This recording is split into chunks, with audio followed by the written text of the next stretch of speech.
Bueno, muchísimas gracias por acompañarnos el día de hoy. Antes de comenzar, me gustaría decirles, bueno, hablarles un poco de lo que es el Observatorio Venezolano de Prisiones. Somos una organización no gubernamental fundada en el año 2002 que tiene como finalidad velar por los derechos humanos de las personas privadas de libertad a lo largo del territorio nacional.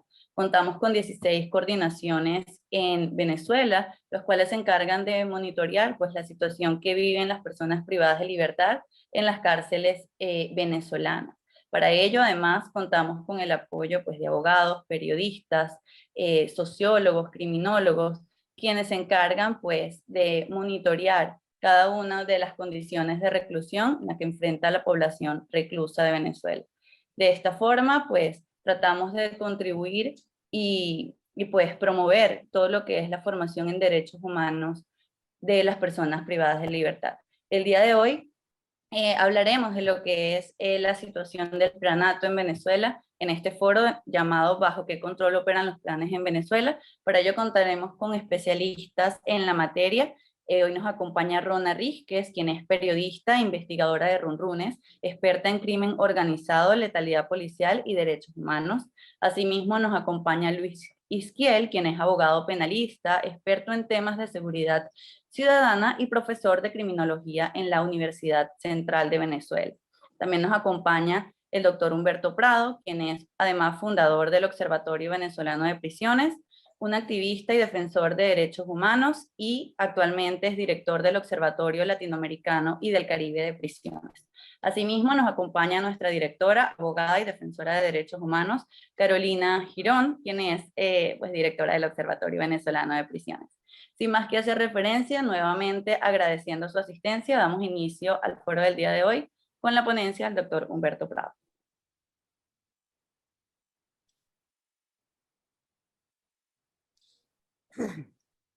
Bueno, muy buenos días a todas las personas que nos están acompañando. Gracias por estar acompañando este foro tan importante. Rona, una periodista que nos conocimos en los tiempos que ella cubría el basquetbol en un diario venezolano.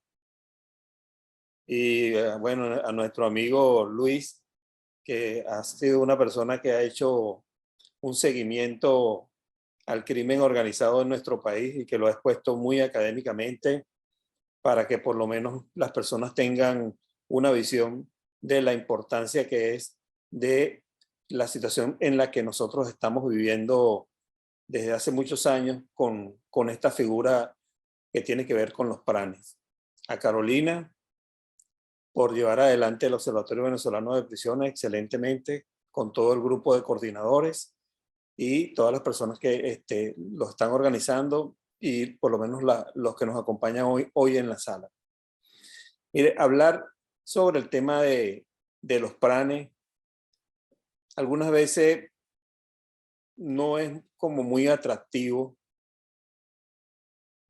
porque en primer lugar, cuando uno habla del tema carcelario, habla de una institución que está en manos de un Estado. Y ese Estado tiene que velar por los derechos humanos de todas las personas que están privadas de libertad, porque ellos se encargan de recibir el hombre y de su situación jurídica se encarga, como se dice, el sistema de justicia, los tribunales, los fiscales y los órganos que tienen que ver con el tema de la investigación criminal. Pero en ningún momento dice que esta figura del pranato va a tener el apoyo de la institución del gobierno para que operen en las cárceles del país. Esta figura se fue dando en nuestro país. Yo voy a mencionar de que en las cárceles siempre han existido grupos, ¿no? En los diferentes pabellones, en los diferentes en los diferentes pisos, en las diferentes áreas. Siempre hay grupos, pero que buscan de proteger, como se dice, su área en particular. Pero desde desde la gestión de Jessy Chacón, y aquí voy a pedir la colaboración de María Ángel, que para que me ayude con la presentación, para que la Ya en unos ponga. minutos la compartimos, señor Humberto. Entonces, yo voy a hacer lo que es por lo menos una presentación de cómo se fueron desarrollando y en cuántas cárceles fueron ellos tomando el control en vista de la ausencia del Estado, y cuando el Estado quiso tomar el control, ya era demasiado tarde. Ya estaba toda la institución que tenía que estar en manos del Estado, en manos de los grupos criminales en nuestro país. Y simplemente de la figura, como se dice, de un PRAN en una cárcel que tiene un control, pasaron, como se dice, a la figura de un sindicato del crimen, y en los cuales todos tenían, como se dice, la venia de la institución del gobierno. Entonces tenemos tres momentos. Tenemos el momento de Jessy Chacón del 2004 al 2008, el de Tarek el Alzami, me disculpan que el nombre no está bien ahí, y el de Iris Varela. Y pasa la primera lámina, por favor.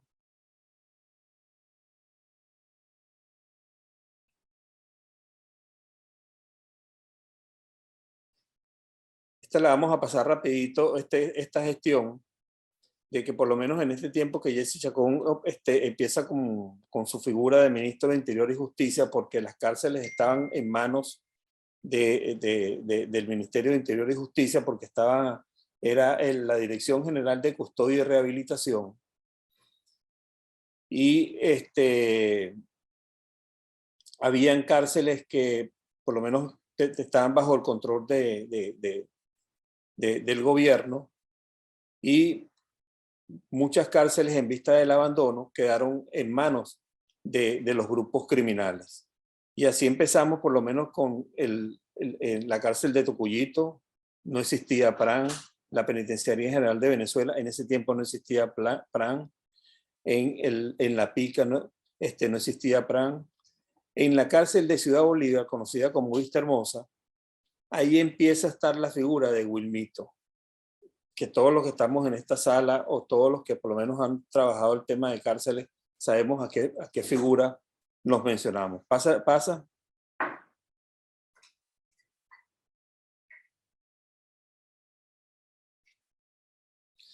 Después viene lo que es Margarita. Ahí existía la figura de Teófilo Rodríguez, alias El Conejo, que todos lo conocen. En la cárcel de Valencia, después, eso eran, como se dice, los primeros, en esta primera gestión no existían como muchos, eran pocos. Después vino la de Tarek el Alzami, y ahí yo digo de que vino, como se dice, la consolidación de la figura del pranato, y este ministro, conjuntamente con su director general de Custodia y Rehabilitación, en vez de hablar con los directores de las cárceles, hablaban primero con los pranes. Y los pranes le mantenían el control de las cárceles. Y bajo esa figura entregaron ellos lo que se dice las cárceles en nuestro país. Y además de tener el control internamente, ya fueron teniendo control externamente también bajo varias figuras delictivas.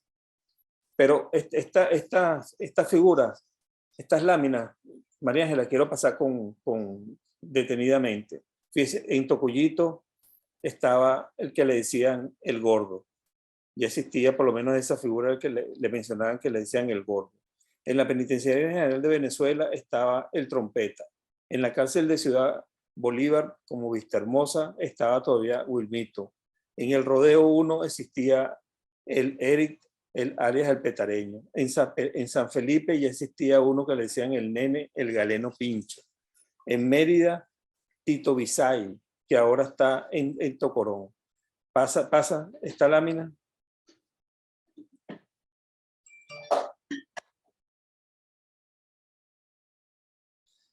En Yare 1 estaba el Loco César. En Por la Mar todavía existía la figura del Conejo. En la Penitenciaría General de Venezuela y el Internado Judicial de San Juan de los Morros estaba la figura del Trompeta. El Trompeta llevaba esos dos penales. Y en Tocorón estaba uno que le decían Johan Petrica. Desde ahí empieza, y él es el que le entrega esa figura al que está en los actuales momentos, que es el que le dicen el niño guerrero. Pasa esta lámina.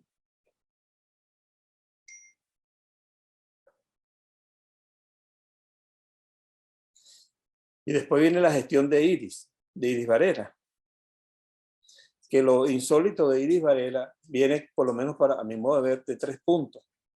Porque Iris Varela entró en la Asamblea Nacional Constituyente en 1999, 1998, y era la única mujer que estaba en la Comisión de Justicia, donde la presidía el maestro Elio Gómez Grillo.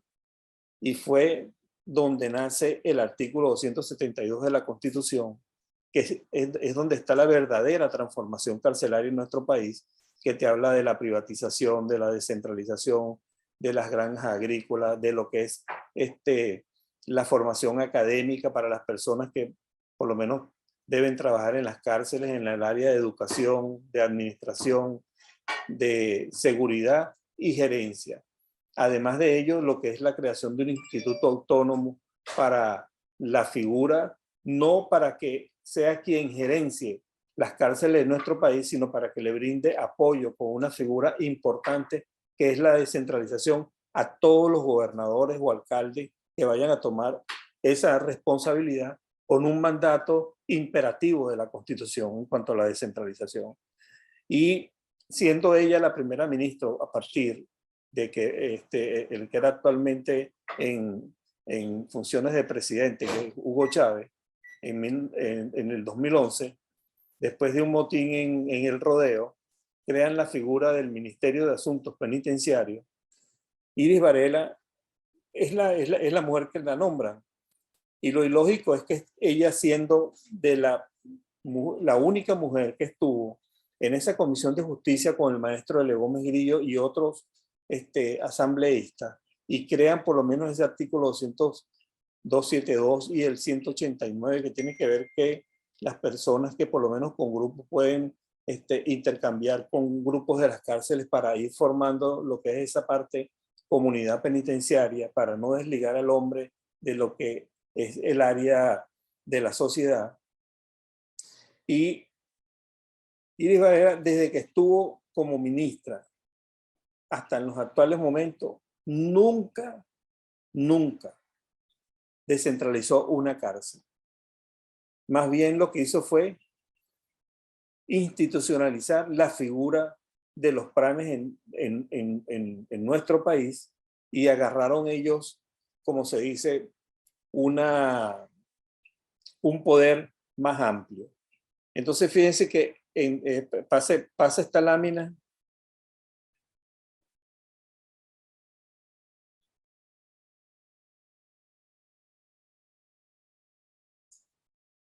Pasa la otra lámina.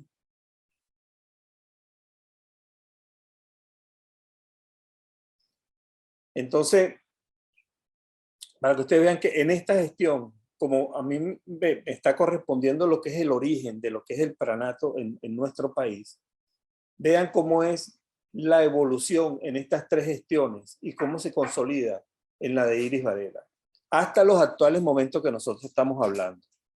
Hasta ahorita que nosotros estamos hablando en este foro, todavía existen lo que es el pranato en Tocorón, lo que existe en Tocuyito, en Vistahermosa, en San Felipe, en más o menos unas 12 cárceles en nuestro país. Y todos operando conjuntamente con la institución del Estado, quien debe garantizar los derechos humanos de todas las personas que están privadas de libertad.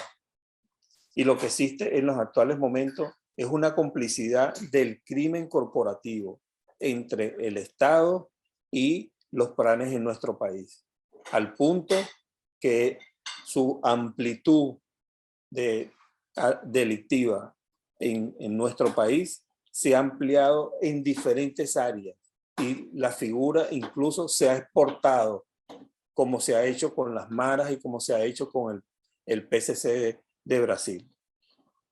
Y yo simplemente culmino con esta parte de lo que dijo este hombre que estuvo más de 26 años en prisión, que es Nelson Mandela. Se dice que nadie conoce una nación de verdad hasta que no ha estado dentro de sus cárceles. Nelson Mandela. Muchas gracias.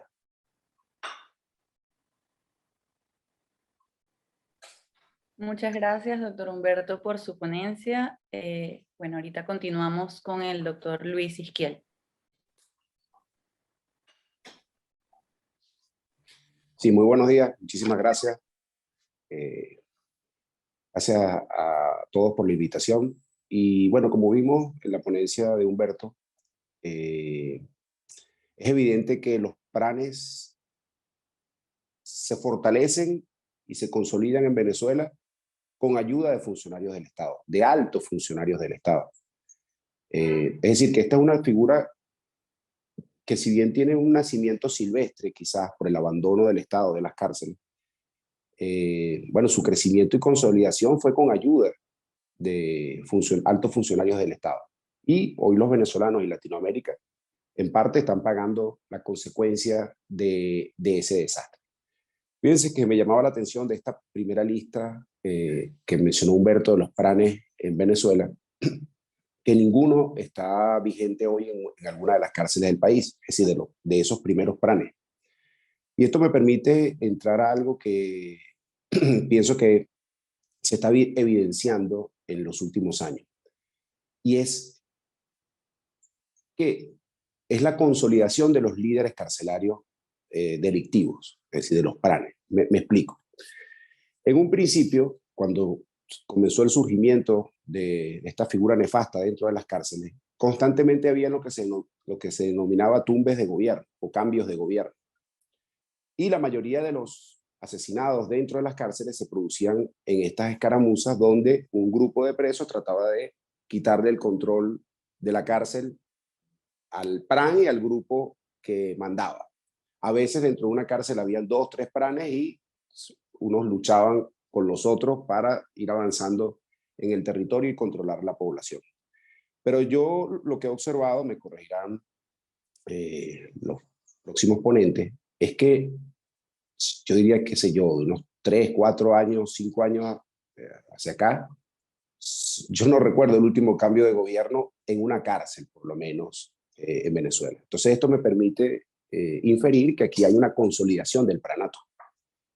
Es decir, el plan de Tocorón tiene, qué sé yo, 10 años allí y nadie le disputa el poder.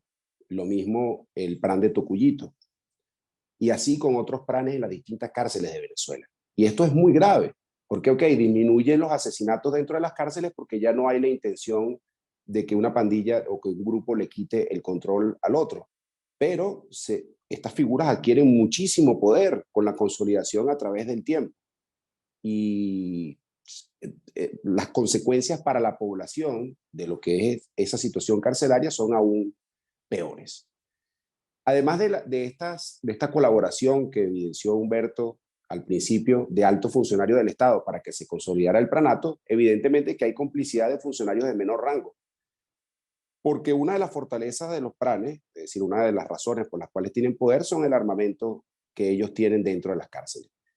Y está claro que ese armamento, esos fusiles, esas granadas, esas pistolas automáticas, entran bajo la complicidad de muchos funcionarios militares que tienen la custodia externa de las cárceles y funcionarios del Ministerio Penitenciario que en teoría deberían estar dentro de los recintos carcelarios. Mire, esto que nosotros hablamos aquí con tanta tranquilidad, supongo que a Humberto, a Rona, a Carolina, le habrá pasado cuando tratan de explicar esto al exterior. Esto es incomprensible en muchos países latinoamericanos. En estos días estaba dando una entrevista en una radio chilena y la periodista me interrumpió en lo que decía y me señalaba, mire, pero usted está hablando con mucha tranquilidad de que hay un preso que controla una cárcel y manda más que el director y que los militares que custodian esa cárcel. ¿Cómo es eso? No entiendo, disculpe, explíqueme. Es decir, en Latinoamérica, no estoy hablando de países europeos, en Latinoamérica muchas veces es incomprensible una figura como la del niño guerrero. O sea, no se entiende cómo un preso se le entregó a una cárcel y es quien dirige y supervisa todo lo que ocurre allí, ¿no? Allí dentro. Lo otro es que, bueno, el pranato es un gigantesco negocio a lo interno de la cárcel. Hoy con la dolarización del país, lo que se denomina la causa, se cobra en dólares, es decir, ese pago o esa especie de impuesto delictivo que cobran los pranes a la mayoría de la población carcelaria simplemente por estar allí. Y es un negocio millonario en dólares. Solo el cobro de la causa, más allá de lo que es el control de la venta de alcohol, de la venta de drogas, de la prostitución y de otros negocios que también manejan los pranes en Venezuela. Fíjense ustedes que este desastre carcelario, este pranato, ya se escapó hace mucho tiempo de las manos. Y creo que lo señalaba, lo asomaba de alguna forma Humberto, se ha internacionalizado. La figura más clara de la internacionalización del pranato, evidentemente que es el Tren de Aragua, que es la megabanda venezolana, yo diría que hoy es la megabanda latinoamericana o la organización delictiva latinoamericana de mayor expansión en Latinoamérica, sin ninguna duda. Se ha expandido mucho más que el PCC, que el Comando Vermelo, pandillas brasileñas. Se ha extendido, yo diría que mucho más también que las maras. Y esta pandilla que hoy aterroriza a Latinoamérica, la mención de ese nombre causa impacto en varios países latinoamericanos, tiene que ver acá con esto que señalaba Humberto, con todo esto que venía, vamos a decir, dándole continuidad en el tiempo, desde la gestión de Jessy Chacón, pasando por Tarek El Aizami, pasando por Iris Varela. Todo ese desastre, esa consolidación del pranato, ya no solo afecta dentro de nuestra frontera, sino que países como Colombia, Perú, Ecuador, Chile, Bolivia, Brasil, y seguramente van a seguir avanzando hacia otros países latinoamericanos, están pagando las consecuencias de nuestro pranato, del pranato que existe acá en el país, que fue auspiciado desde las más altas esferas del poder en Venezuela. Hoy este nombre del niño guerrero recorre Latinoamérica, al igual que la pandilla que logró consolidar. Y mucha gente, bueno, lo que les decía, no se explica cómo, porque ahora comienzan a saber del Tren de Aragua en todos estos países, ¿no? Y tratan, a ver, saben que hay células allá, pero están interesados en conocer el origen, los modus operandi y de dónde sale esta pandilla venezolana.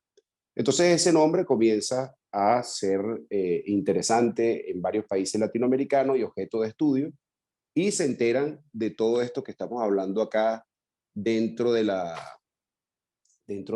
este foro, ¿no? De lo que es la historia del pranato y la consolidación del pranato en nuestro país.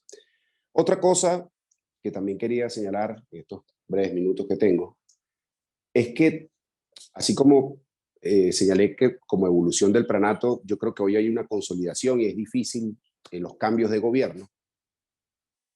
No recuerdo el último cambio de gobierno, pero debe haber sido hace varios años, ¿no? Por lo menos dentro de una cárcel formal en el país.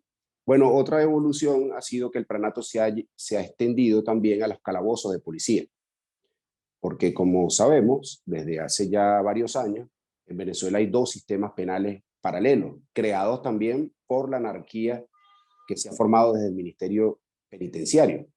Y lo que comenzó con una obstaculización de los traslados de los presos de las comisarías de policía a las penitenciarías formales o a las cárceles formales, hoy ha producido otro sistema carcelario paralelo que es el que funciona en los calabozos de policía, donde entiendo que hay una población penal similar a la del sistema carcelario formal. Ahora bien, esta realidad que se ha extendido en el tiempo ha creado pranes también dentro de los calabozos de policía. Pranes, bueno, más o menos con la misma funcionalidad, con la misma estructura con los mismos modus operandi que los que estaban en las cárceles formales. Es decir, Humberto señalaba que hoy podrían haber pranes quizás en unas 12 cárceles del país, pero también habría que contar los pranes que hay, disculpen, en los retenes de policía o en los calabozos de policía que hay a lo largo y ancho de Venezuela, porque esa figura también se ha extendido hacia estos lugares. En definitiva, lamentablemente el pranato es una realidad consolidada en Venezuela. No veo perspectiva de que si continúa la situación política actual, esto pueda modificarse, y esa consolidación, bueno, uno de los resultados de esa consolidación es el Tren de Aragua. O sea, de la consolidación de un plan como el Niño Guerrero es el Tren de Aragua y la extensión que ha tenido a lo largo de Latinoamérica. Y si esto ocurre de esta manera, es decir, que aquí no hay un cambio político, un cambio en la forma de dirigir las cárceles en el país, esta situación la vamos a seguir pagando los venezolanos y seguramente también otros países latinoamericanos. Muchas gracias. Muchísimas gracias por su ponencia, doctor Luis Isquiel. Y sí, efectivamente, pues resulta alarmante que los centros de detención preventiva o calabozos policiales, aun cuando su naturaleza sea para albergar personas por no más de 48 horas, pues se hayan convertido en cárceles paralelas en Venezuela. En este sentido, seguimos con la ponencia de la periodista Rona Rísquez, quien es periodista e investigadora de Runrunes, experta en crimen organizado, letalidad policial y derechos humanos. Adelante. Hola, buenos días, gracias por la invitación a la gente del Observatorio Venezolano de Prisiones. Es un gusto poder conversar con ustedes. Las dos intervenciones de Humberto y de Luis han sido han explicado muy claramente cómo ha sido la evolución y la situación del pranato en Venezuela. Yo voy a hablarles un poco acerca de algunos detalles no tan puntuales, pero sí interesantes, de una investigación que realicé recientemente y que va a ser publicada en los próximos días en Runrunes, y que abarca 10 prisiones de Venezuela, en las que logramos identificar que hay 3 sistemas que operan dentro de las prisiones venezolanas, o sea, que las prisiones venezolanas operan bajo 3 sistemas de gobierno. Uno es el gobierno del régimen penitenciario que establece el Ministerio de Servicio Penitenciario, ese lo hay en algunas prisiones. El otro es el régimen, o el pranato, que lo hay al menos en 7 de las prisiones que nosotros trabajamos. Y luego está el régimen mixto, que son prisiones donde hay pranes y hay cierta autoridad o cierto control del Ministerio de Servicio Penitenciario. Entonces, identificamos estas 3 formas de funcionar o de funcionamiento dentro de las prisiones venezolanas, que además pues, es muy llamativo porque en las prisiones donde hay regímenes mixtos o donde hay régimen penitenciario, que es el control total del Ministerio de Servicio Penitenciario, pues aunque no se dan delitos cometidos por pranes o por presos abiertamente o que se pueda identificar, pues sí hay mucha corrupción y hay participación de funcionarios del sistema penitenciario en hechos asociados con la comercialización de la comida que deberían entregarle a los presos, con el cobro para los traslados, algo que no es nuevo. O sea, se mantienen algunas de las viejas prácticas de corrupción que existieron en las cárceles venezolanas en el pasado, antes de la existencia de este régimen penitenciario. Y pues lo más llamativo es que incluso hay algunas cárceles donde el director negocia con el PRAN a cambio de un pago quién será el nuevo PRAN. Entonces, estas son algunas de las cosas muy por encima que hemos notado. Y bueno, luego, por supuesto, lo que es la parte más compleja y, como decía Luis, más difícil de comprender, y es el hecho de que puedan operar o de que haya prisiones que operen sin ningún control del Estado. O sea, sí tienen los funcionarios, sí tienen a funcionarios del servicio penitenciario dentro, encargados de la custodia interna, y tienen afuera a la Guardia Nacional, pero en realidad quien manda, quien decide, es el PRAN. Voy a comentar un poco sobre una experiencia que tuve, que hace poco pude entrar a la prisión de Tocuyito, y pues allí pude ver cómo era la dinámica, cómo funcionaba la prisión internamente. y lo que pude ver fue justamente eso, o sea, el ingreso a la prisión es permitido a través de un pago por la Guardia Nacional y por los custodios. Y después de que la persona o de que usted entra a la prisión, pues no, si ya pagaste, no hay ningún control sobre lo que tú puedes hacer dentro de esa prisión. O sea, puedes entrar y caminar y llevar tu celular y pues no hay nadie que controle nada de lo que pasa allí. O sea, todo el control está sobre, lo tiene el PRAN, que en ese caso es alias Ricciardi. Y ese es el sistema con el que operan varias de las prisiones que tienen que están bajo el control de los pranes. ¿Qué llama la atención? Bueno, hay dos posibilidades, no se puede afirmar. Una es que estos funcionarios de la Guardia Nacional o del Ministerio de Prisiones son presionados y obligados y amenazados por los pranes para de alguna manera trabajar para ellos o permitir que toda esta situación irregular se dé dentro de la prisión, o ellos terminan siendo también partícipes de toda esta operación, porque lo que es muy claro en todo esto es que el pranato y en general, yo recuerdo que Humberto cuando lo conocí, que hablaba, que estaba trabajando todo este tema del observatorio comenzando, etcétera, hablaba de que había una cosa que llamaban la industria del preso. Bueno, esa industria del preso a lo mejor ahora puede tener otro nombre, pero sigue siendo una industria, las prisiones siguen siendo una industria, o sea, siguen siendo un lugar donde se generan importantes ingresos, donde se generan importantes rentas criminales. En esta investigación que realizamos para Runrunes identificamos al menos 19 formas de rentas criminales que permiten a los pranes financiarse.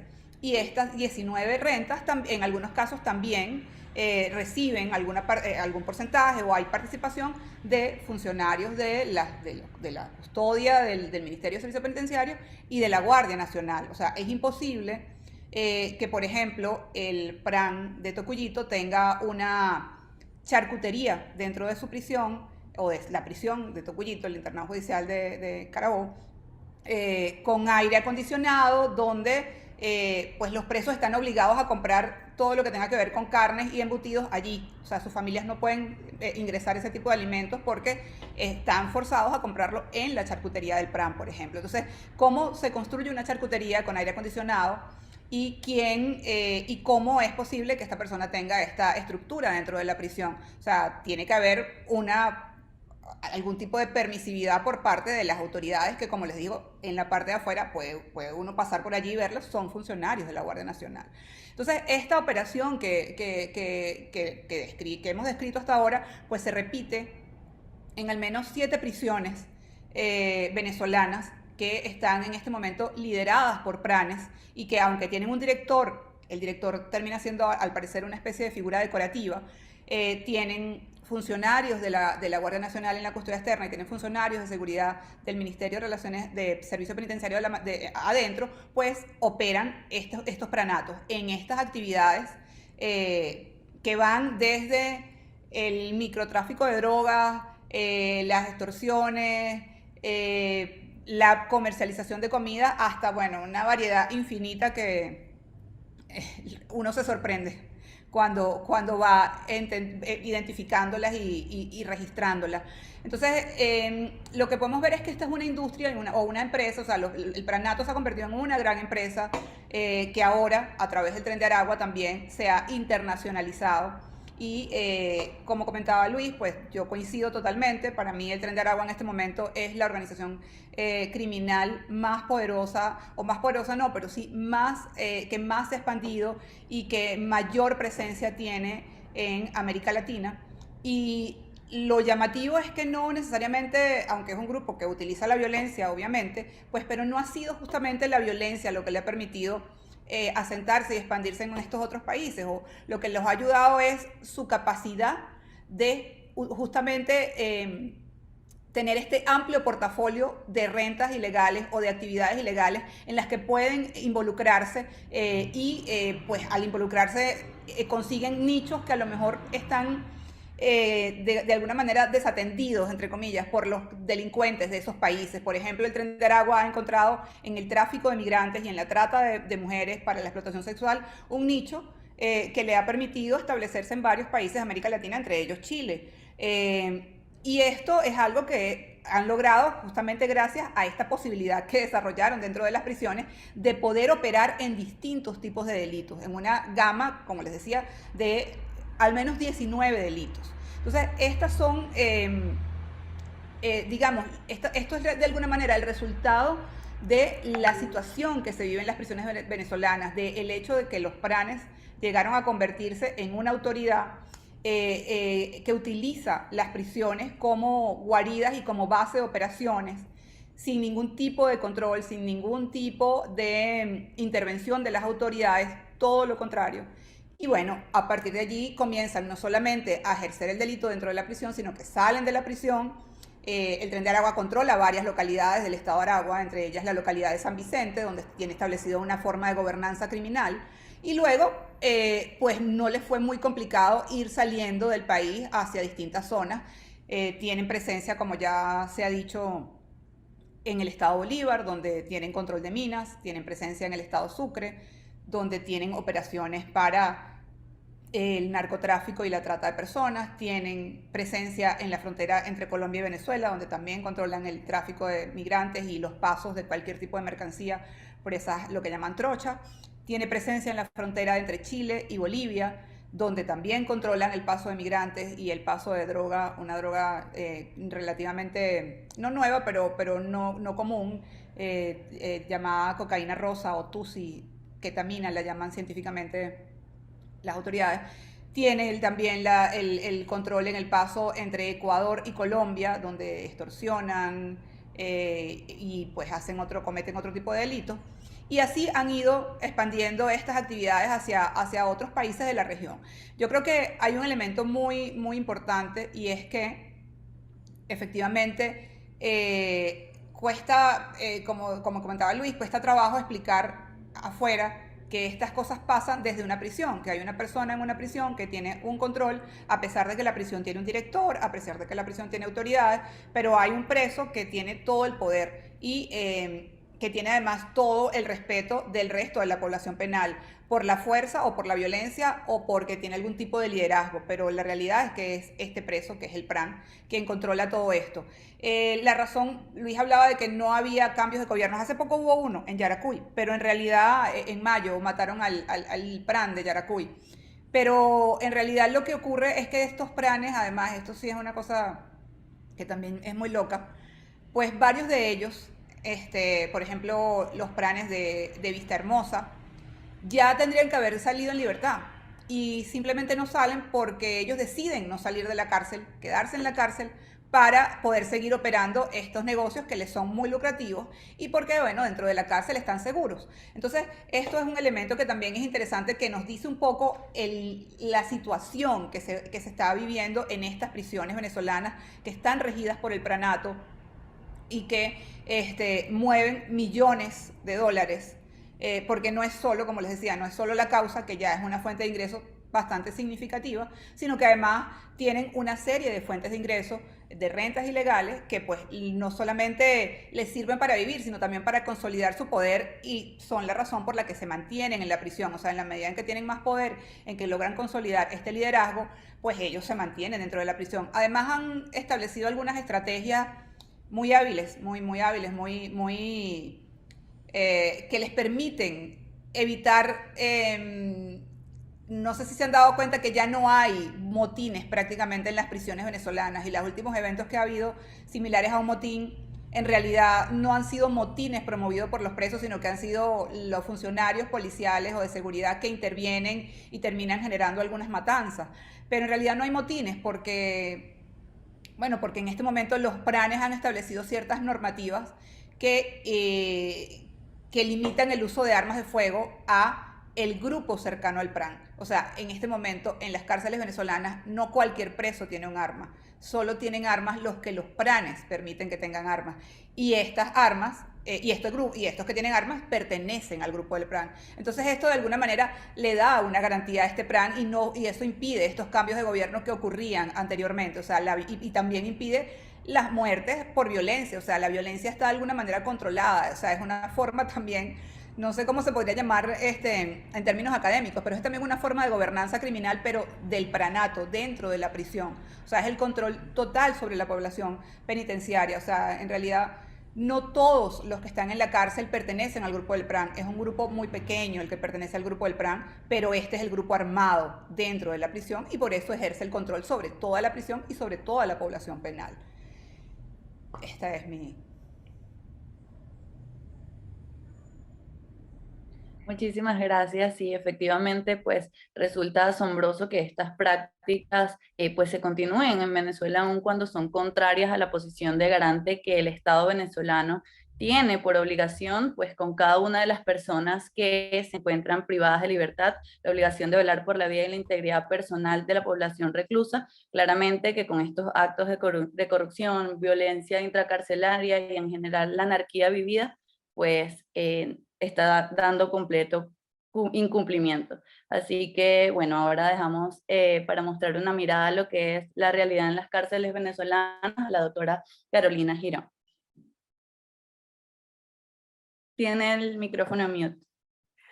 Hola, buenos días. Gracias a todos, a Luis, a Rona, a Humberto por aceptar la invitación del observatorio, a todos los presentes por su tiempo, por estar interesados en estos temas. Y bueno, Luis y Rona, Humberto, dibujaron todo lo que es la situación de los pranes y cómo nacieron, cómo crecieron y qué es lo que están haciendo. Y efectivamente, Luis, lo que tú dices es cierto. Es muy difícil que entiendan en el exterior la situación de los pranes, no porque exista el pranato per se, porque siempre hay otros países donde existen bandas que tienen cierto control de la cárcel. La situación venezolana es tan diferente es porque las autoridades le dieron esta autoritas a estos personajes y bueno, tienen nombre y se pusieron títulos y todo eso y a toda esta organización. Eso es lo que no se entiende, porque lo que hacen los otros gobiernos es combatir este tipo de organizaciones y tratar ellos siempre de mantener el control de la prisión, cuestión que no sucede en Venezuela. Entonces, fíjate, ahorita otra cosa que menos entienden es que haya una prisión donde haya un control mixto. O sea, 3 edificios lo controla el PRAN y 2 edificios está bajo el control del gobierno. Eso no se entiende. Entonces, si vemos lo de los 31 centros carcelarios, entonces como vemos en la lámina, 8 cárceles están bajo régimen. Cuando hablamos de régimen aquí, es que el control total de la cárcel la tiene el Ministerio de Servicios Penitenciarios junto con sus custodios, la Guardia Nacional, y se mantiene lo que es el deber ser, entre comillas, del servicio penitenciario. O sea, es el Estado quien tiene la custodia de estas personas y, por supuesto, se rige bajo los designios de la ley y de los reglamentos el funcionamiento de una cárcel. Tenemos 8 cárceles controladas totalmente por los pranes y 15 donde está esta figura que conversábamos y que bien decía Rona, que hay una mixtura de control de la cárcel. Como dije, una parte el Ministerio Penitenciario y otra parte la cárcel, y conviven dentro del mismo centro carcelario. Esto es inexplicable e inentendible. Aparte de eso, vemos la cantidad de población reclusa que está bajo estos regímenes. Como verán, la gran mayoría, si vemos en la otra lámina que están los porcentajes, María Ángel, por favor. Fíjense, el 46% de la población penitenciaria en Venezuela está en cárceles bajo pranato y el 43% en mixta. Esto nos indica, si hacemos una suma, que los pranes son los que controlan prácticamente todo el sistema penitenciario venezolano, porque la presencia del Estado es mínima. Y también, aparte de eso, toda esta situación de pranato, que es lo que vemos, como yo lo dije en una oportunidad, en la cárcel se cobra hasta por respirar, porque las tarifas van desde que ingresas por un celular, la visita conyugal, el ingreso de alimentos, el ingreso de agua, cuándo entregas agua, cuándo se hacen los traslados, porque es que no solamente el pranato está a lo interno, sino que ya salió. Entonces, los pranes están controlando quién va a las audiencias y quién no, cuándo se hace el traslado y cuándo no. Tienen la autoridad que le otorgó el Estado de solicitar presos para que vengan que hagan traslados a la cárcel que ellos controlan, porque cuando le están bajando los ingresos, pues necesitan más ingresos, entonces piden de los calabozos policiales que le lleven presos a su cárcel y así ellos mantener toda su economía y todo el dinero que están manejando. Que como bien como bien dijo Rona en su investigación, no solamente está alimentando la delincuencia en Venezuela, sino que ya es al exterior. Entonces, es una situación que no se entiende y vemos que todo esto está sucediendo bajo la mirada complaciente del Estado. Entonces, realmente no hay forma ni manera de que esto se pueda explicar, salvo que haya sido una entrega del Estado. El Estado le entregó las cárceles y con eso ¿qué pasó? Tengo un pequeño grupo muy fuertemente armado que me controla las cárceles, bajé los motines, y por eso ahorita el mayor índice de muertes en las cárceles venezolanas es la desnutrición. Y sin embargo, vemos que en las cárceles que están controladas por los pranes y cuando ellos dejan entrar comida, las muertes por desnutrición son menos. Es una cosa increíble. O sea, una cosa que no entendemos. Cómo esta gente entregó toda su autoridad a estas personas y más están manejando la cárcel como quieren. Manejan al director, manejan a los jefes de policías de la zona, manejan jueces. Y aparte de eso, las cárceles se convierten en guaridas de delincuentes que son buscados en el exterior, fuera, y ahí son protegidos los delincuentes hasta que ellos deciden si los entregan o no los entregan, o simplemente los sacan al exterior. Este poder está manejado desde los presos en Venezuela. Y tenemos que entenderlo así. Es gravísimo esta situación, porque en algún momento hay que tomar el control de esta situación y de que realmente las cárceles no sean se sigan convirtiendo en los depósitos que son actualmente, sino que se cumpla realmente la finalidad de la pena. Entonces, y nos preocupa cómo está escalando al externo esta situación, porque igual se está manejando como las megabandas, la misma organización del pranato en las cárceles. Todo esto trascendió y todo esto está llegando a las cárceles, calabozos policiales, nuestras barriadas, y así es que se está manteniendo toda esta situación de alta delincuencia. La otra lámina, no, la otra. Ya vamos a seguir. La otra. Aquí vemos. Ajá, tenemos el caso de los calabozos policiales. Uno de los primeros planes que pudimos detectar en calabozos policiales fue el plan de Cabima, porque es que el tipo tenía público, tenía auditorio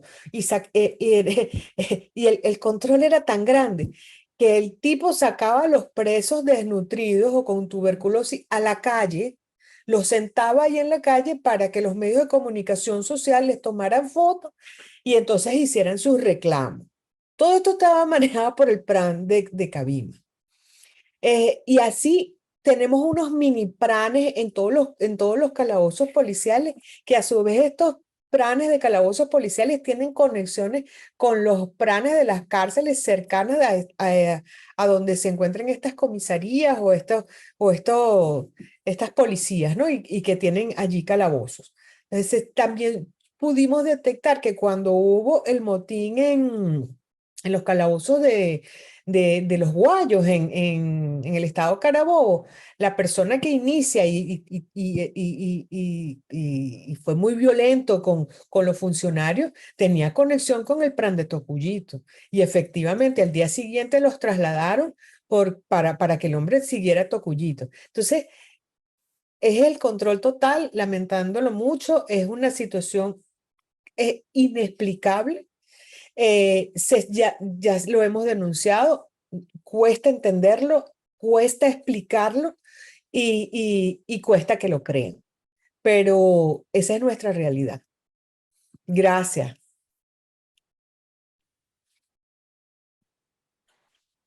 Si Muchísimas conversamos algo aquí entre todos, porque o alguien tiene alguna pregunta.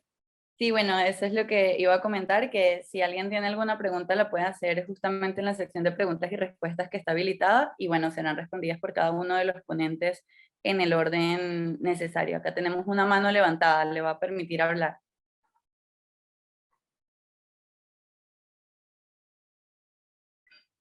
Sí, yo quería preguntar en una de las cosas que conversó Ron con respecto a los trenes.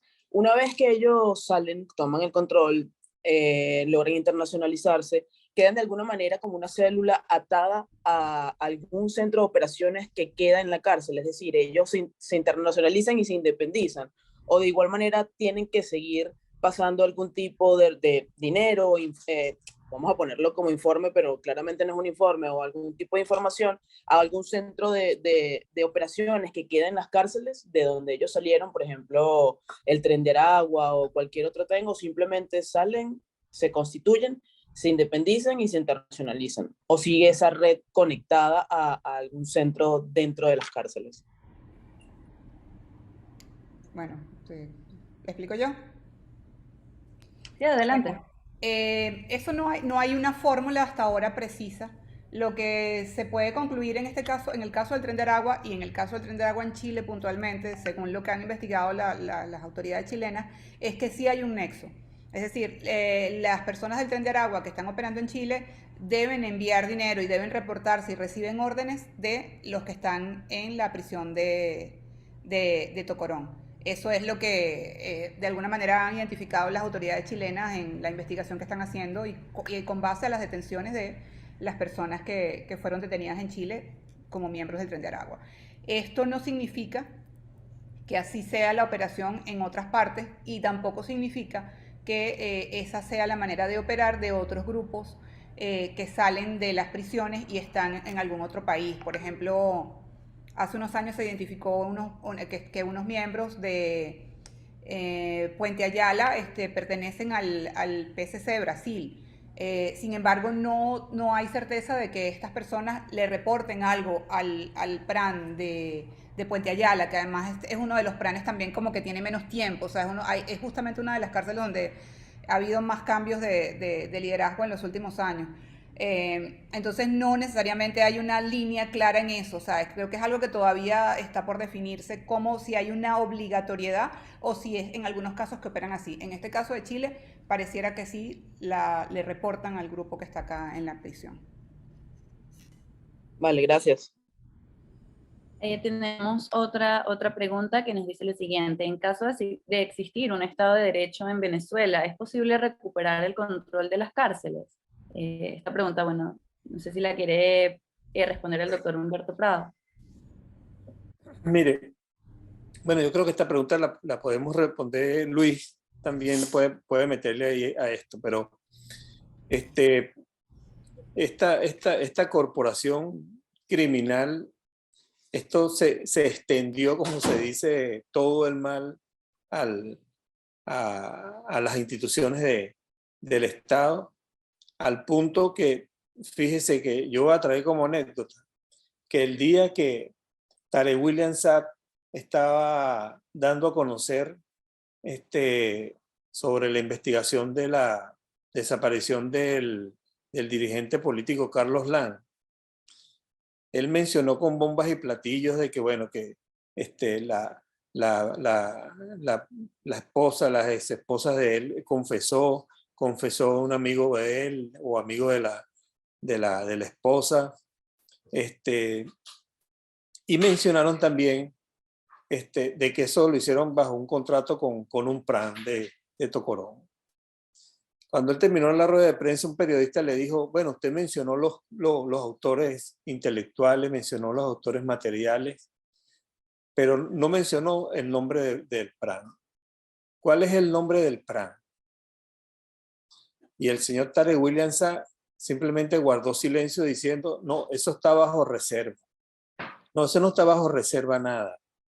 Eso lo que pasa es que todos son cómplices de no revelar la verdadera situación que existe, de dónde salen estas situaciones criminales en nuestro país, al punto de que tanto el Poder Judicial como el Ministerio Público, como las diferentes policías, no se atreven en ningún momento a intervenir con este tema en particular. Por eso que ante esta pregunta que hicieron, eso simplemente el Estado tiene que tomar el control de las cárceles, porque él es el responsable de la situación carcelaria en todos los países del mundo que tienen por lo menos instituciones. Y aquí existe esa, como dijeron anteriormente, que es mixta. Yo diría no solamente mixta, porque ahí está metida la Guardia Nacional, que tiene el control de las cárceles en la parte externa, la parte interna en manos del Ministerio de Servicios Penitenciarios, pero la parte interna la tienen controlada en el área administrativa. Ellos tienen el control del área administrativa. Ellos no tienen el control del área de reclusión. El control del área de reclusión la tiene, son estos planes que tienen una distribución con la figura del PRAN, de los luceros, que viene siendo como los segundos al mando, que son los que están en las diferentes áreas que le reportan al PRAN. Y esto se ha extendido a los diferentes, por lo menos Ronan mencionaba el tema de Aragua, pero la situación es que todas estas cárceles donde tienen estas figuras controlan también la parte externa. Usted hace una encuesta, por lo menos a lo que tiene que ver con los comerciantes, y ellos pagan causa. Y la causa simplemente le da a ellos la seguridad de que por lo menos ese local está protegido por la figura del PRAN. Y todo el mundo lo sabe quiénes son, pero lamentablemente no opera el sistema de justicia. Y cuando dicen por lo menos, no, es que se ha disminuido el tema de las muertes en las cárceles. No, lo que pasa es que ahora los muertos se quedan adentro de las cárceles. Y las cárceles se han convertido en esos cementerios. Y anteriormente tú podías ver porque todos iban a la morgue, los trasladaban a las morgues. Ahora los entierran dentro de las cárceles. Entonces, cuando aquí se haga un verdadero arqueo de el preso que entra a una cárcel, que tiene su expediente en tribunal, y un juez que ni siquiera sabe si su preso existe en esa cárcel, porque lamentablemente incluso hasta para entrar dentro de las cárceles, el control interno lo tienen los PRANes. No tienen ningún seguimiento del preso, de la integridad de su preso dentro de las cárceles, ¿dónde está ese preso? Se enteran simplemente cuando le dijeron, mire, ese preso ya no está aquí, ese preso se fugó, y lamentablemente ahí existe ese tipo de situaciones y que lamentablemente no se le pone coto. Por eso es que esta complicidad es muy grande y así lo han extendido, como se dice, a otros países y con toda esta extensión en el área que tiene que ver con las extorsiones, con los secuestros, con las causas. Bueno, por lo menos en Ciudad Bolívar, me acuerdo una vez que estaba visitando un centro en Puerto Ordaz y cuando le preguntamos al director, mira, ¿y cómo es el sistema aquí que los presos tienen que pagar para el mantenimiento y estas cosas? No, aquí no cobramos causa, doctor. Aquí simplemente se cobra un condominio. Fue lo que me dijo el propio comandante de la policía. Entonces, eso se ha institucionalizado y que lamentablemente ese mal tiene que por lo menos erradicarse y que el Estado tiene que asegurar la vida de una persona privada de libertad y que simplemente no se ponga en manos de grupos criminales lo que es una pena de muerte autorizada por parte del propio gobierno. Hasta ahí la dejo, Luis, para que tú le dejes ahí lo otro. Gracias. Voy a aprovechar para hacer varios comentarios, ¿no? Uno, ratificar eso que tú dices de los presos asesinados que los entierran dentro de las cárceles. No sé si ustedes recuerdan cuando cerraron la penitenciaría de San Juan, ahí encontraron restos humanos, varios. O sea, ya venían enterrando presos en cárceles desde hace tiempo, y eso que tú dices, bueno, me parece que es una situación bastante grave.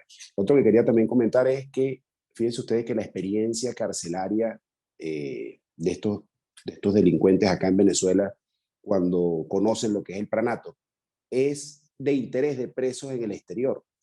La Fiscalía de Roraima, del estado de Roraima en Brasil, ha señalado que miembros del Tren de Aragua han sido reclutados por miembros del primer comando de la capital, del PCC. Pero ¿qué les interesa a los miembros del PCC de estos señores del Tren de Aragua que han ingresado a estas cárceles en Brasil? Su conocimiento del manejo carcelario, del negocio carcelario, de eso que decía Rona, de la diversificación de delitos que pueden cometer desde allí. ¿Cuál es la estructura del pranato que ellos manejan? Entonces, fíjense ustedes que esto es una figura que probablemente también sea de internacionalización, porque vemos el Tren de Aragua actuando en las calles de varios países latinoamericanos, pero probablemente en el futuro próximo los veamos liderando la pranatización, vamos a decirlo de esa manera, de varias cárceles en Latinoamérica a través de la exportación del conocimiento de su manejo de la realidad carcelaria. Y por otra parte, recientemente sí, estaba viendo que mataron a un PRAN en San Felipe, en la cárcel de San Felipe, pero lo mata el segundo del carro, vamos a decir, lo mata su segundo al mando, y solo hubo un muerto que fue él.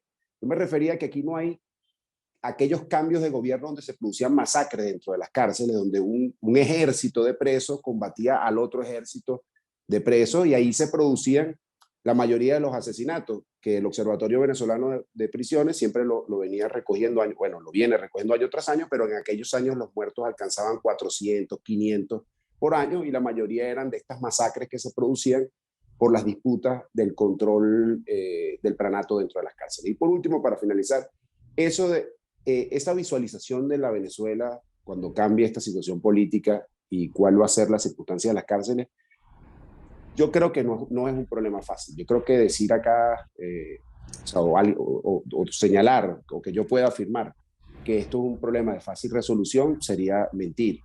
Yo creo que es un problema bastante complicado que pasa por muchas aristas. Una de ellas es la infraestructura carcelaria.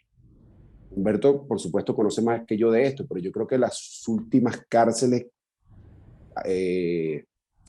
quizás con algunas excepciones, ¿no? Que si alguna infraestructura en Yare y la de la Fénix en Lara y la que hicieron al frente de la penitenciaría de San Juan, pero son excepciones. La mayoría de la infraestructura carcelaria se construyó en los 80, creo que en el gobierno de Luis Herrera Campín. Estamos hablando de hace ya casi 40 años. Y luego hay edificios y hay infraestructuras que datan de mucho más tiempo. Es decir, hay una ranchificación del sistema carcelario en Venezuela, un deterioro tremendo. La mayoría de los presos no viven inclusive dentro de los edificios carcelarios, sino que viven en unas rancherías, en unos buggy, creo que le dicen, o no sé cómo que le dicen, a las rancherías que arman. Entonces, bueno, es un problema para resolver el pranato, es un problema que pasa por muchas aristas y no creo que vaya a ser un problema que se resuelva con una varita mágica, pero evidentemente que sí tiene solución cuando venga un gobierno con voluntad política. Gracias. Gracias. Ahorita tenemos una pregunta de Carolina Alcalde de La Voz de América. Para esto habilitaremos el micrófono. Listo. Hola, buenos días. Sí, no, ya Luis respondió mi inquietud al exponer un poco qué le interesa a otras bandas criminales en Latinoamérica del Tren de Aragua, pero acá también quisiera consultar qué pueden hacer esos países, el resto de los países latinoamericanos, para evitar que esta situación pues se repita, tomando en cuenta pues que hay una situación distinta, ¿no? La institucionalidad permanece en al menos la mayoría de los países latinoamericanos. Y lo otro también que quisiera consultarles es qué puede hacer el Estado venezolano si llega a decidir tomar el control de las cárceles. ¿Tendría que ocurrir mediante operativos militares? Muchísimas gracias. Yo pego ahí nada más una cosita. Mira, Carolina, yo creo que por lo menos una recomendación a todos los países de Latinoamérica donde se puede extender en vista de la situación que ha habido de Venezuela de emigrar a muchos países que ya estamos por el orden de los 7 millones de venezolanos, es que ha subido también incluso en todos esos países la población de venezolanos. Anteriormente, cuando tú visitabas un país y preguntabas al director de esa cárcel, ¿cuántos venezolanos aquí hay presos? Te decían 2, 3. Ahorita la población reclusa extranjera en los países como Colombia, Ecuador, Perú por lo menos en la cárcel del Lurigancho, que es en la capital, la población extranjera que tiene mayor presencia es la venezolana y es donde se ha extendido esta figura del Tren de Aragua. Es que la recomendación puntual es que ninguno de los estados puede ceder su responsabilidad a bandas internas y que todas las figuras que tienen que ver con el área de seguridad, el área de gerencia, el área de tratamiento, de servicios que tiene que ver con el área jurídica, el área criminal, el área religiosa, el área de trabajo, el área de educación, el área de deporte, el área de cultura. Eso debe estar en manos de funcionarios del Estado para brindarle esos servicios a la persona que está privada de libertad. Y la figura que en muchos países existen, como los jueces de ejecución, esos deben controlar lo que es la función de los derechos humanos, igualmente la defensoría dentro de las cárceles. La recomendación: no pueden ceder ni un milímetro de sus responsabilidades a el que está preso, porque el preso simplemente lo que va a hacer es organizarse y va a tener este problema que tienen, por lo menos que en Venezuela y se ha extendido a muchos países de Latinoamérica. No sé, Luis, ¿qué opinas tú, Rona? Sobre la otra pregunta, que creo que se me va un poco, que era lo que ella, bueno, había una pregunta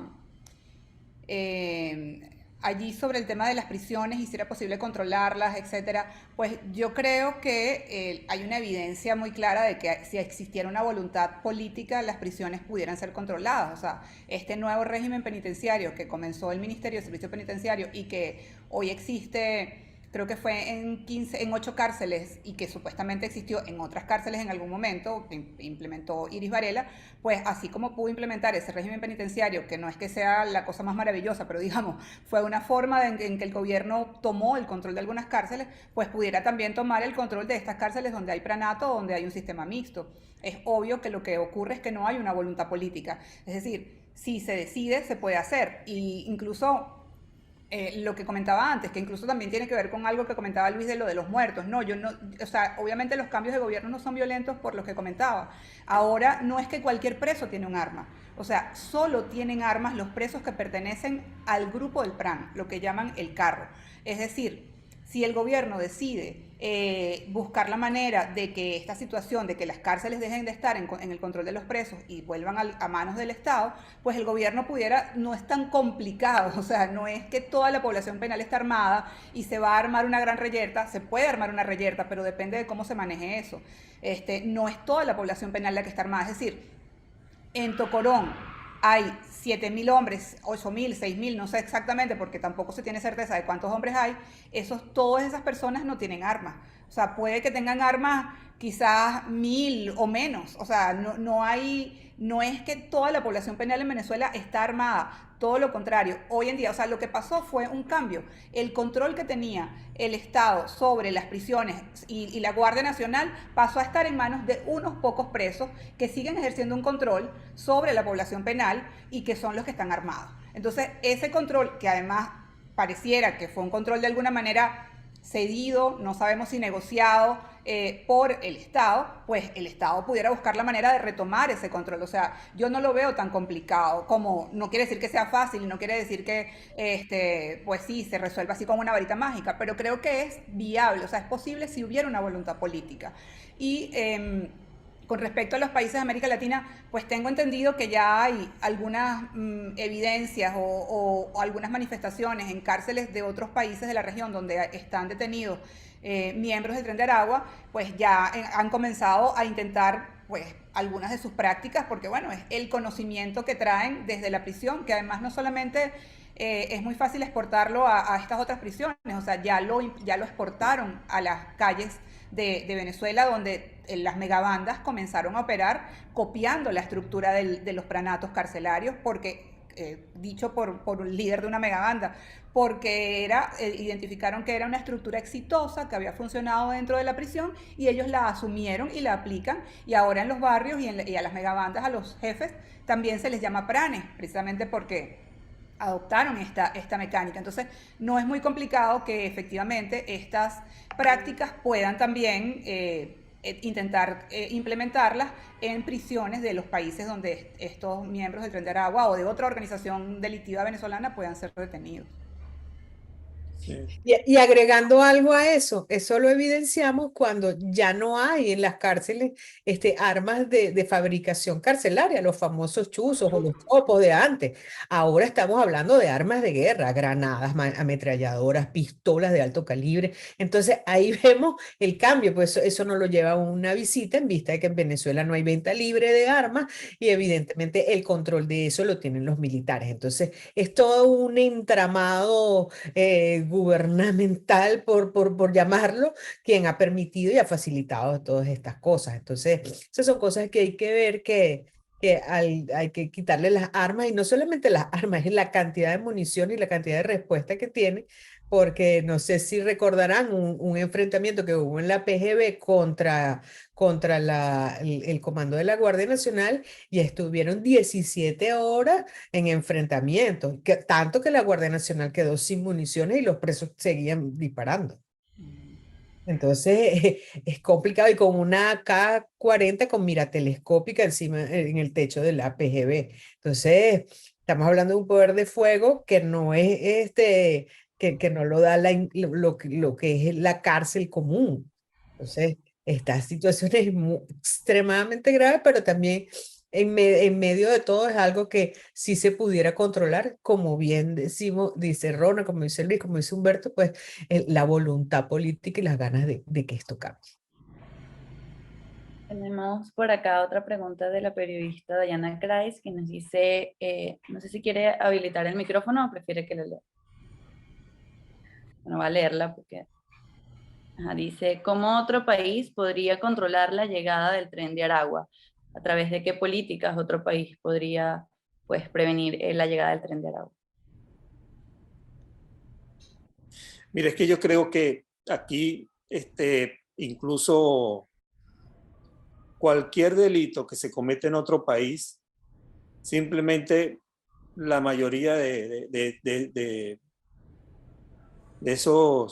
esas instituciones inmediatamente van a vincular un nombre, y el nombre simplemente va a ser el Tren de Aragua, porque lo han manejado de esa manera, que de que un PRAN mande unas personas especialmente para que caigan presos, no.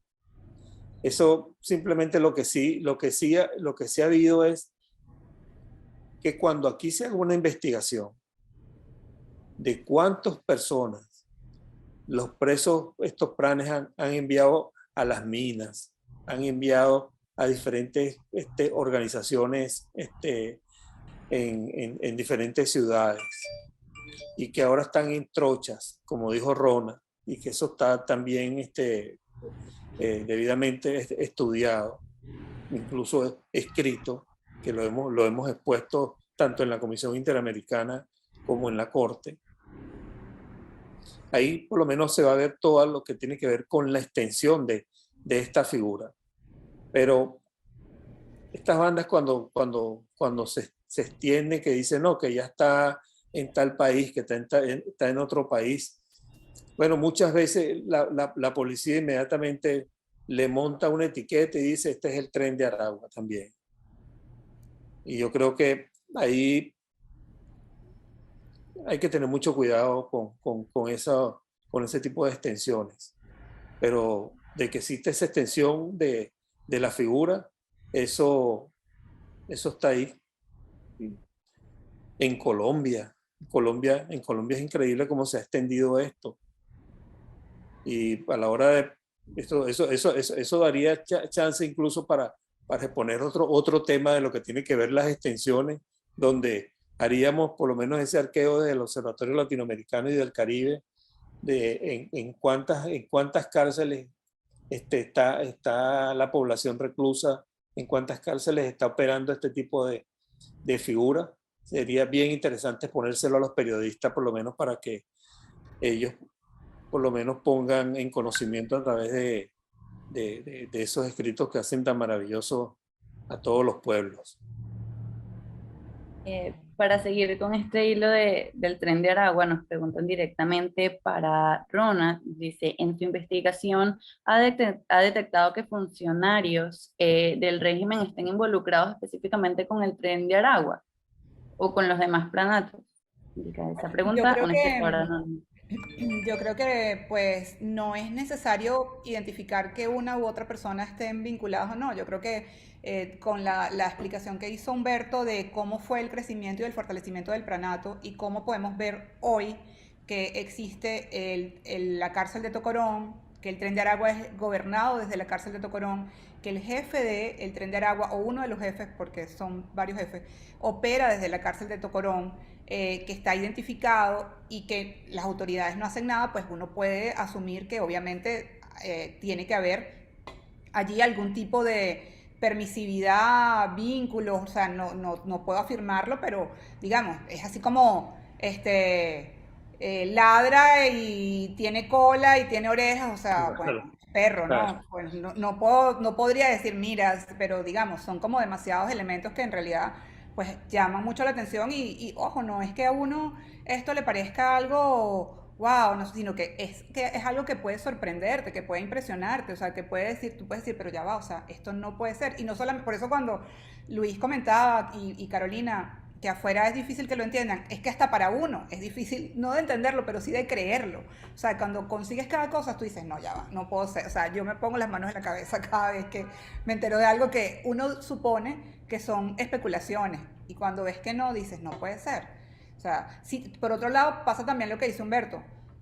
Está pasando en muchos países que puede haber imitadores del Tren de Aragua. O sea, el Tren de Aragua se ha convertido en una especie de marca criminal y obviamente muchas personas que a lo mejor quieren extorsionar o cometer algún delito, pues se pueden identificar como Tren de Aragua. Y también es posible que las autoridades de algunos países atribuyan cualquier delito cometido por algún venezolano a el Tren de Aragua. Y eso, bueno, también es una cosa que complica porque estigmatiza a la migración venezolana y no todos los venezolanos son delincuentes y no todos los venezolanos son Tren de Aragua y eso es importante dejarlo claro. En este sentido también nos llega un comentario de Juan Pacheco que nos dice, buenos días, en Chile estamos teniendo una cantidad importante de denuncias por amenazas telefónicas extorsivas donde se señalan ser parte del Tren de Aragua. ¿Cuál es su experiencia relacionada con este tipo de delitos en Venezuela? Mira, este es un descaro demasiado bravo. Y lo voy a contar de esta manera. De la cantidad de denuncias de muchos venezolanos que nos han puesto, por lo menos en conocimiento, de estas extorsiones. Los comerciantes común y corriente. No estoy hablando ni siquiera de un familiar de un preso que no pagó una causa, sino simplemente un comerciante común y corriente que se está desarrollando en nuestro país, recibe una llamada, los extorsiona por varias cosas, o que tiene que pagar en dinero, o que tiene simplemente que pagar un cupo para teléfono, o que simplemente tienen una persona hasta secuestrada. Pero el propio CICPC es tan cómplice en esto, que cuando ponen la denuncia y ellos le hacen seguimiento a la llamada, simplemente al finalizar el recorrido de la llamada, ellos mismos te dicen, me dijeron que no siguiera investigando. Y cuando tú preguntas, ¿por qué no culminó la investigación? Bueno, porque la llamada provenía de una cárcel. Entonces, cuando tú ves que las autoridades no actúan, teniendo ellos, por lo menos, imagínate, hacer seguimiento de una llamada y cae en una prisión, si no pueden controlar a 400 personas que tienen entre 4 paredes, custodiadas por Guardia Nacional en la parte externa, con todos los organismos del Estado supervisando estas actuaciones, una llamada de extorsión, si no la pueden controlar, entonces son cómplices. Y si son cómplices, ellos forman parte de este grupo criminal.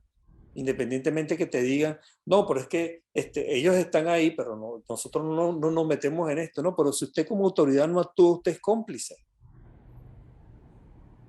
Eso simplemente aquí no hay evasión de que yo no puedo, de que no, la responsabilidad está en manos precisamente del Estado, y el Estado a través de sus instituciones que tienen que ver con esta materia, si no actúa se vuelven cómplices.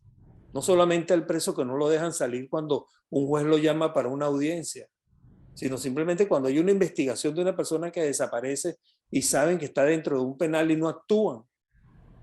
Son cómplices. Y por eso Luis lo ha dicho muy claro.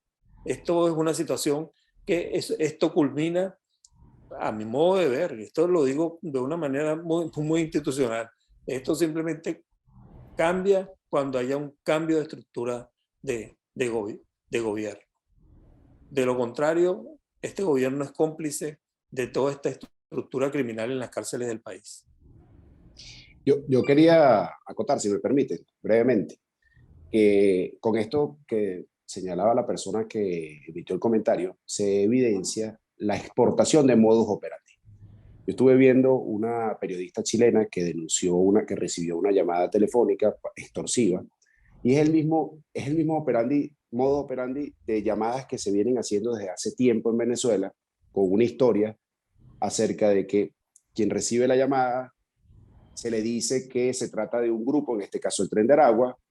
El cuento es que ellos fueron contratados para hacer un sicariato contra esa persona que recibe la llamada, que ellos estuvieron haciendo una investigación y que entonces esa persona no es el perfil de gente que ellos puedan asesinar porque no quieren hacerlo, pero que la investigación acerca de esa persona para evitar el sicariato, bueno, costó un dinero y que esa persona está en deuda con esa organización criminal. El cuento es más largo, pero para hacerlo corto. Ese es un cuento que viene haciéndose acá con colectivos, con megabandas, hasta con guerrilla colombiana. Y la historia es más o menos similar. Me llama la atención que la llamada que recibió esta periodista en Chile el cuento es igualito. Entonces yo lo que digo, bueno, aquí lo que hay es evidentemente la exportación de un modelo exitoso de extorsión. Y ahora se está haciendo en Chile, aprovechando además el terror que se ha sembrado en Chile con la presencia del Tren de Aragua. Hay que recordar que Chile es el país con menor tasa de homicidios en Latinoamérica. Y el Tren de Aragua viene del país con mayor tasa de homicidios en Latinoamérica. Entonces imagínense ustedes el impacto que causa esta pandilla acá, y por eso se exportan estos modos operandi extorsivos. Una cosa ahí para agregar a lo de Luis, que es exactamente así. Es tan interesante que lo que se está exportando en este caso es el modus operandi, que yo escuché una de estas grabaciones extorsivas y el audio, la persona que hablaba no era venezolana, no tenía acento venezolano, era una persona, pudo ser peruana, boliviana, ecuatoriana, o sea, no era venezolana. Sin embargo, todo lo que decía, y las expresiones no eran venezolanas, etcétera. Pero el modus operandi, o sea, lo que decía exactamente, yo le dije lo mismo a la persona que me la mostró, yo no, ya va, esta persona no es venezolana, pero el modus operandi es un modus operandi de organizaciones venezolanas, tal cual.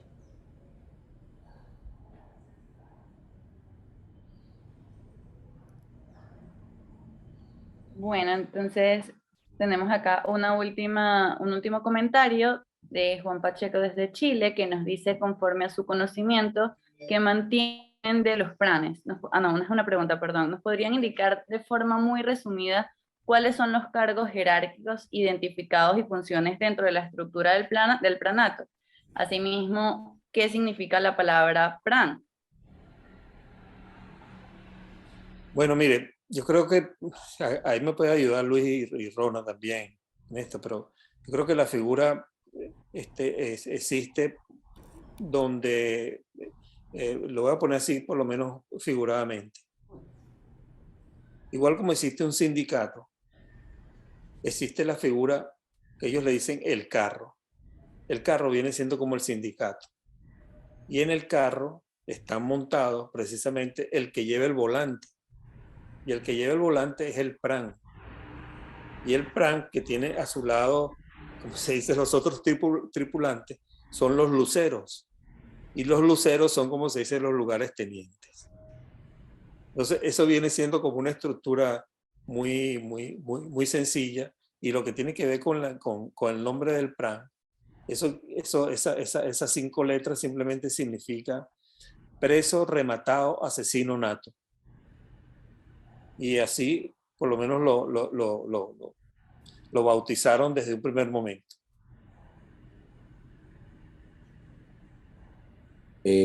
No, yo podría agregar que, bueno, dentro de esa estructura hay otros puestos más hacia abajo, donde por ejemplo están los gariteros, que yo realmente no sé, yo me imagino que sí, que siguen estando ahí dentro de la estructura, porque aun cuando no hayan esos cambios de gobierno entre ejércitos dentro de la cárcel, por lo menos yo tengo tiempo que no lo veo, en ese sentido, que esa era una de las funciones básicas de los gariteros, bueno, seguramente que el garitero seguirá existiendo. Y también creo que hay otros que he visto que le dicen distintos nombres, creo que le dicen los perros o algo así, que son como los cobradores del dinero. Es decir, debajo de los luceros hay otros individuos que tienen otras denominaciones. Entonces, es toda una estructura, vamos a decir, organizacional que es vertical y que está encabezada por el PRAN. Los coroneles serían los luceros y luego viene otra gente que cumple otros roles y que adquieren, entiendo yo, distintos nombres según la cárcel que corresponda, ¿no? Bueno, con este último comentario, entonces podríamos cerrar el foro el día de hoy agradeciendo nuevamente pues a cada uno de los ponentes por participar y a los espectadores por acompañarnos. Les recuerdo además que bueno, esta grabación quedará disponible en nuestro canal de YouTube, que nos pueden encontrar como Observatorio Venezolano de Prisiones. Asimismo, los invitamos a revisar nuestros últimos informes y a mantenerse pues al tanto de la situación carcelaria en Venezuela, de los derechos humanos de la población reclusa en general a través de nuestra página web www.obprisiones.com. Igualmente nos pueden encontrar en Instagram y Twitter. Si alguno de los ponentes quiere hacer algún comentario final, adelante. Yo simplemente para cerrar creo que excelente el tema y simplemente agradecer la presencia de Rona, que es una investigadora acuciosa en los diferentes temas de delincuencia organizada, y el de Luis, un profesional académico muy importante. Y a Carolina, muchas gracias con todos sus miembros del OEP por desarrollar este tema tan importante para nuestro país, que existe, pero muy poca gente le gusta hablar. Muchas gracias, Rona, Luis. Gracias. Un placer estar acá. Yo en nombre del observatorio tengo que darle muchas gracias. Sí, el tiempo se extendió, la gente está muy interesada porque la audiencia se mantuvo en 50 personas. Esto es un gran triunfo. Quiere decir que el tema y los ponentes, yo creo que la calidad de los ponentes, la información es vital y debemos continuar porque yo creo que tenemos en la audiencia muchas personas de Chile. Tenemos a alguien de la gendarmería y por supuesto estamos a la orden, lo que necesiten, sabemos que están muy preocupados y lo que nosotros podamos aportar para el beneficio de todo lo que es la comunidad internacional y también ayudar a que no exista la estigmatización de los venezolanos en la diáspora, pues para eso estamos. Es un grupo pequeño que lamentablemente tuvo acciones muy malas, exitosas, y que los bandidos y delincuentes de otros países han querido replicarla. Es lamentable que exista esta herencia, pero aquí estamos para ayudar, aportar y bueno, también estos caminos que se van a transitar con la experiencia que tenemos, pues dar todo lo que sabemos. Y gracias, Rona, Luis. Bueno, el tiempo de ustedes invaluable y por acompañarnos y por ser siempre tan fieles amigos del observatorio. Muchas gracias a los dos, muy, muy agradecidos. Un abrazo muy fuerte y los vamos a seguir molestando. Gracias, un abrazo a todos. Chao. Un abrazo. Chao Luis, chao Ronald, chao Chao, Carola, Carmen. chao María Ángel, chao Karen.